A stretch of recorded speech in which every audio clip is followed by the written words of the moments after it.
Shalom. Selamat pagi Bapak Ibu Saudara yang dikasihi oleh Tuhan kita Yesus Kristus. Selamat berjumpa dalam renungan embun surgawi pada pagi hari ini.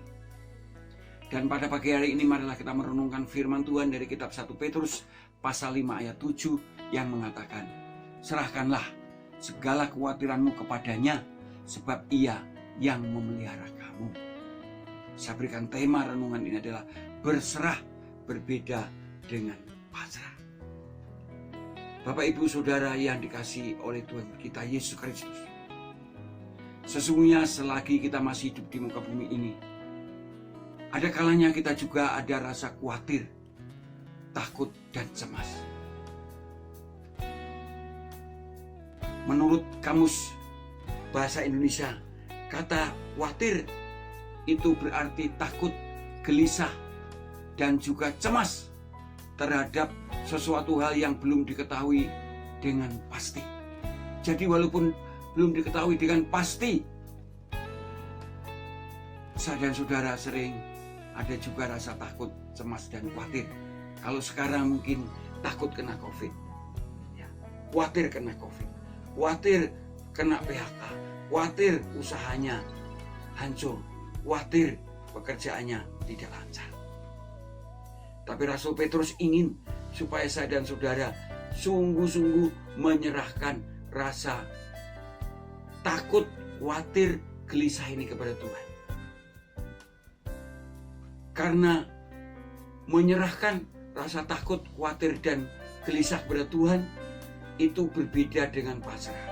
Kalau pasrah itu pasrah dengan takdir, pasrah dengan keadaan lalu tidak ada usaha.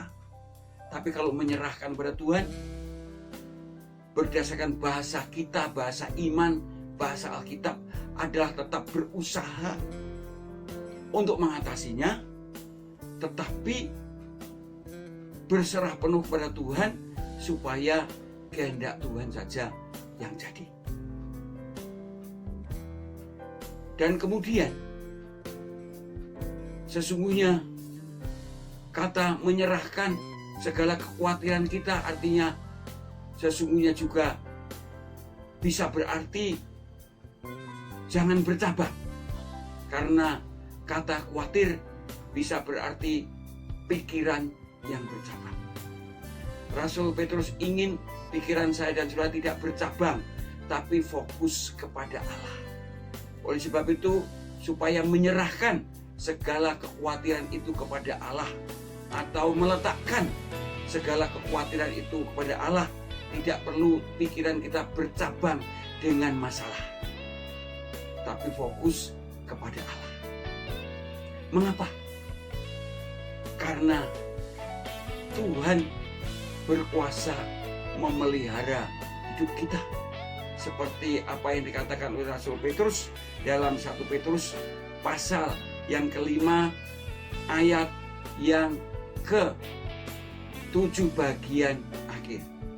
Ia yang memelihara kamu. Ia yang memelihara kamu. Rasul Petrus tidak berkata ia yang akan memelihara kamu, tapi ia akan memelihara kamu, sebab ia akan memelihara kamu. Artinya pasti Tuhan itu memelihara kita. Itulah sebabnya Tuhan Yesus berkata, janganlah kamu takut kepada mereka yang dapat membunuh tubuh, tetapi yang tidak berkuasa membunuh jiwa. Takutlah terutama kepada Dia yang berkuasa membinasakan baik jiwa maupun tubuh di dalam neraka. Bukankah burung pipit dijual 2 ekor seduit? Namun seekor pun daripadanya tidak akan jatuh ke dalam, tidak akan jatuh ke bumi di luar kehendak Bapamu. Sebab itu janganlah kamu takut, karena kamu lebih berharga daripada banyak burung pipit. Demikian juga Tuhan Yesus berkata, janganlah kamu khawatir tentang apa yang akan kamu minum, kamu pakai, dan kamu makan. Sebab semua itu dicari oleh bangsa-bangsa yang tidak mengenal Allah. Tapi Bapamu yang di surga tahu. Kamu semua membutuhkan itu. Kamu memerlukan itu. Itulah sebabnya Bapak Ibu Saudara yang dikasihi oleh Tuhan Yesus Kristus. Walaupun COVID ini belum bisa selesai, mari kita serahkan seluruh hidup kehidupan kita kepada Tuhan. Karena Tuhan berkuasa memelihara hidup saya dan saudara. Amin. Selamat berkarya. Tuhan menyertai kita sekalian.